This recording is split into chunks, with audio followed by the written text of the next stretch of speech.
Welcome to stock dividends. KSLV India limited dividend அறிவிச்சிருக்காங்க. Dividend 5 ரூபா தராங்க. அந்த ஸ்டாக் பற்றி ஃபுல் ஃபண்டமெண்டல் அனாலிசிஸ் பற்றி இன்றைக்கி பார்க்க போகிறோம். வாங்க வீடியோக்குள்ள போகலாம். மார்க்கெட் கேபிட்டல் 1313 கோடி, கரண்ட் ப்ரைஸாக வந்து 1107 ரூபாயில் இருக்காங்க. 52 வீக் ஹை வந்து 1468, 52 வீக் லோ வந்து 401 ரூபா. ஸ்டாக் பிஇ வந்து 41.2%, புக் வேல்யூ வந்து 24.3, ஆர்ஓசிஇ வந்து 171%, ஆர்ஓஇ வந்து 128%, ரெண்டுமே சூப்பராக இருக்குது.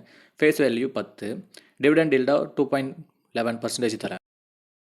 கேஎஸ்எல்வி இந்தியாவோட ப்ராஃபிட் அண்ட் லாஸ் பற்றி பார்க்கலாம் வாங்க. சேல்ஸ் வந்து 45 கோடியாக இருந்திருக்கு 2022. 2023 77 கோடியாக இன்க்ரீஸ் பண்ணியிருக்காங்க.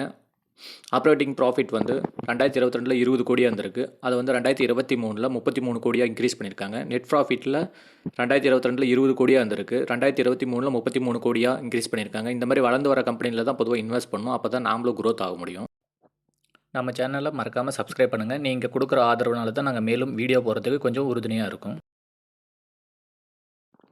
கேஎஸ்எல்வி இந்தியாவோட ஷேர் ஹோல்டிங் பேட்டர்ன் பற்றி பார்க்கலாம். ப்ரமோட்டர்ஸ் ஹோல்டிங்ஸு இதில் வந்து 58.94% வச்சுருக்காங்க. எஃப்ஐஎஸ் வந்து செப்டம்பர் 2023 1.88% இருந்து டிசம்பரில் 1.7% குறைச்சிருக்காங்க. பப்ளிக் வந்து 2023 செப்டம்பரில் 39.17% இருந்து டிசம்பரில் 39.31% குறைச்சிருக்காங்க.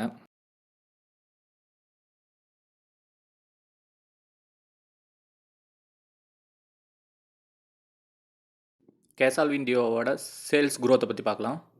5 வருஷத்தில் 87% கொடுத்துருக்காங்க. 3 வருஷத்தில் 112% காம்பவுண்டிங் ப்ராஃபிட் க்ரோத்து 5 வருஷத்தில் 234% கொடுத்துருக்காங்க. 3 வருஷத்தில் 234% கொடுத்துருக்காங்க.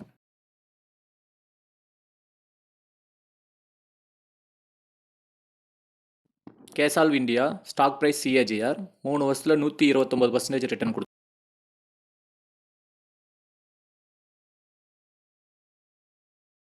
கேஎஸ்எல்வி இந்தியாவோட ரிட்டர்ன் ஆன் ஈக்விட்டி 5 வருஷத்தில் 120% கொடுத்துருக்காங்க. 3 வருஷத்தில் 120%, லாஸ்ட் இயர் வந்து 128% ரிட்டர்ன் கொடுத்துருக்காங்க. மேலும் தகவலுக்கு நம்ம சேனலை சப்ஸ்கிரைப் பண்ணுங்கள் மறக்காமல்.